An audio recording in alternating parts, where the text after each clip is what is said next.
আসসালামু আলাইকুম রাহমাতুল্লাহ। তো আজকে আমরা দেখাবো যে হচ্ছে 2017-18 শিক্ষাবর্ষে যারা ডিগ্রি ফাইনাল পরীক্ষা অংশগ্রহণ করে ফাইনাল পরীক্ষাতে পাশ করেছো এবং তোমাদের রেজাল্ট এর আগের মাসে কিন্তু দিয়ে দিছে।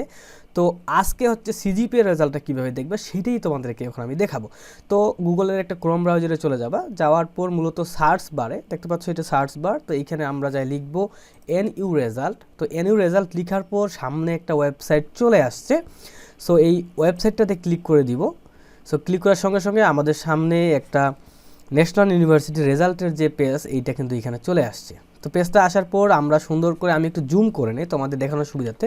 তো এখানে এই যে ডিগ্রির সামনে যে প্লাস আইকন সেখানে ক্লিক করে দেখতে পাচ্ছ কনসলিডেটেড এইখানে আমরা ক্লিক করব। ক্লিক করার পর দেখতে পাচ্ছ ইন্ডিভিজুয়াল রেজাল্ট, এইখানে আমাদের এক্সাম রোলটা চাচ্ছে। সো ডিগ্রি তৃতীয় বর্ষে যে পরীক্ষা দিছো তোমাদের যে এক্সাম রোলটা রয়েছে সেটা এখানে হচ্ছে অবশ্যই বসাইতে হবে। আমি রোলটা বসায় দিছি, রেজিস্ট্রেশন নাম্বার। তো ডিগ্রির 3টা ইয়ারেরই একটাই রেজিস্ট্রেশন নাম্বার থাকে, সেটা আমরা এখানে অবশ্যই সুন্দর করে বসাবো। দেখতে পাচ্ছ আমরা হচ্ছে এটা বসায় দিচ্ছি। বসানো শেষ। এখন এক্সাম ইয়ার অবশ্যই 2020 সাল, যেহেতু তোমরা 2020 সালের পরীক্ষার্থী, এটা বসা দিতে হবে।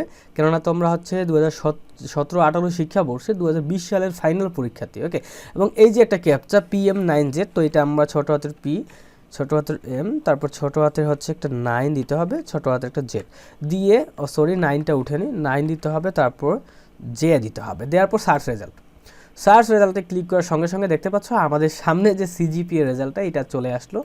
এইখানে দেখতে পাচ্ছ সব কিছু লেখা আছে, যে হচ্ছে first year, second year, third year, এখানে সব পয়েন্টগুলো দেওয়া আছে। এবং উপরে যদি একটু লক্ষ্য করো যে হচ্ছে এইখানে সিজিপিএ রেজাল্ট হচ্ছে 2.87। তো এইভাবেই মূলত হচ্ছে তোমাদের নিজের যে সিজিপিএ রেজাল্টটা তোমরা দেখতে পারবা। তো এটাই ছিল আজকে ভিডিও। লাইক করতে ভুলবে না। আল্লাহ হাফেজ।